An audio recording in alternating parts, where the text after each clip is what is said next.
दांडेगावकर साहेबाच्या बंगल्यावर जी बैठक झाली त्या बैठकीमध्ये ज्या कोणी दांडेगावकरच्या कार्यकर्त्यांनी बाळासाहेबांबद्दल जे अपशब्द वापरलेत त्याबद्दल आम्ही त्यांचा जाहीर निषेध करतो। आणि जी बैठक बोलवली त्यांनी त्या बैठकीच्या माध्यमातून त्यांनी सांगितलं असेल की आंबेडकरी समाज हा आमच्या पाठीमागं आहे मतदार म्हणून, पण कदापि ह्याच्यामध्ये राहू नका गाफीलमध्ये। आंबेडकरी चळवळ आंबेडकरी समाज हा कधीही आदरणीय बाळासाहेबांच्या पाठीमागं आहे आणि तो राहणार आहे। आणि तिसरी गोष्ट म्हणजे जो कोणी बाळासाहेबांना अशा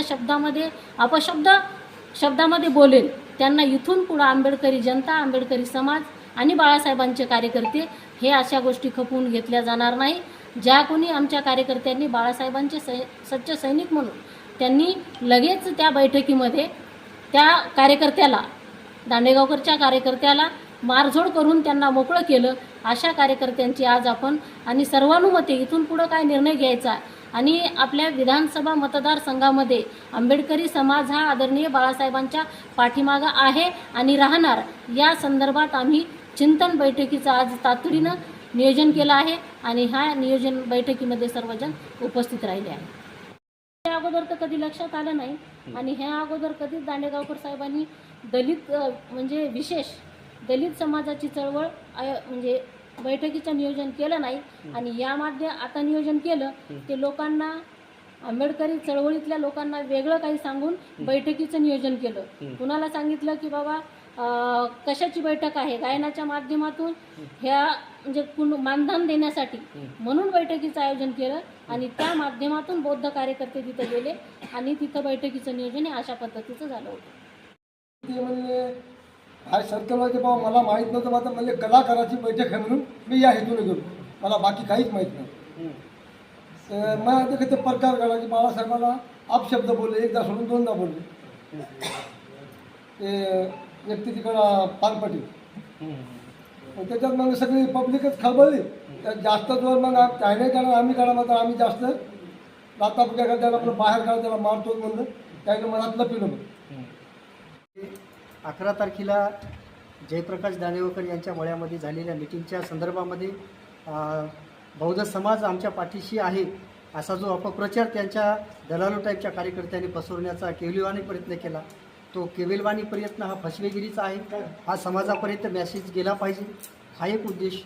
दुसरी महत्त्वाची गोष्ट, जयप्रकाश दांडेगावकर हे जेव्हा जेव्हा निवडणुका येतात तेव्हाच त्यांना बौद्ध समाज आठवतो, बहुजन समाज आठवतो, आदिवासी समाज आठवतो।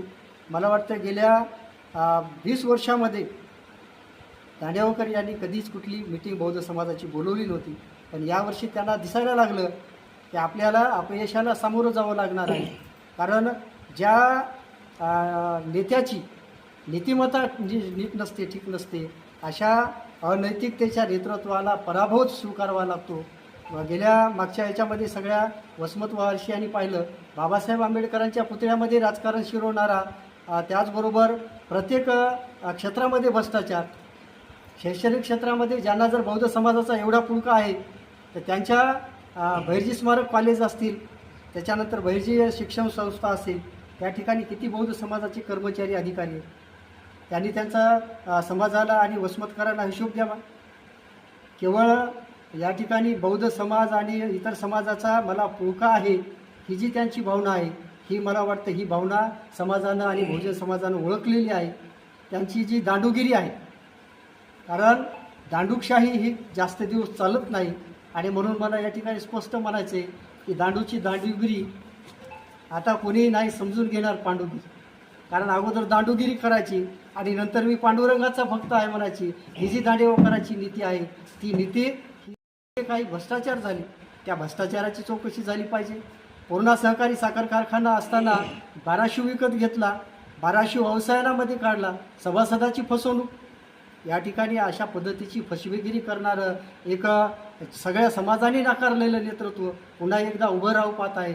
मला वाटतं कालचा जो त्यांचा केविलवाणी प्रयत्न आहे, त्यांना माहीत आहे शरद पवारांनी आंबेडकरी चळवळ संपवली, आंबेडकरी चळवळीला बदनाम करण्याचं काम केलं आणि ती शरद पवारांची नीती या वसमत विधानसभा मतदारसंघामध्ये दांडेगावकर लावण्याचा प्रयत्न करत आहेत। त्या नीतिमत्तेला आम्ही अजिबात वसमत विधानसभेमध्ये चालू देणार नाहीत, हे आमचं आव्हान आहे। कारण ते गरीब मराठा असेल, ओबीसी असेल, निश्चित पाणी पाजवल्याशिवाय आणि पराभवाला सामोरं गेल्याशिवाय त्यांच्यापुढे दुसरा पर्याय नाही. आणि म्हणून हा केळीवाणी प्रयत्न या दांडेगावकरांच्या सोबत असणारे किंवा राष्ट्रवादीचे जे काही हस्तक आहेत, स्वतःला आंबेडकरी नेते म्हणून घेणारे, अशा आंबेडकरी नेतेगिरी करणारा समाज अजिबात नाही आणि जाणारही नाही. फक्त आणि फक्त बौद्ध समाज हा बाळासाहेबांचा आहे, बाळासाहेबांच्या पाठीमागं आहे. हा मॅसेज येणाऱ्या 5 ते 6 दिवसामध्ये आम्ही पूर्ण तमाम महाराष्ट्राला देणार आहोत. बौद्ध समाजाला आम्ही या आवाहन करणार आहोत.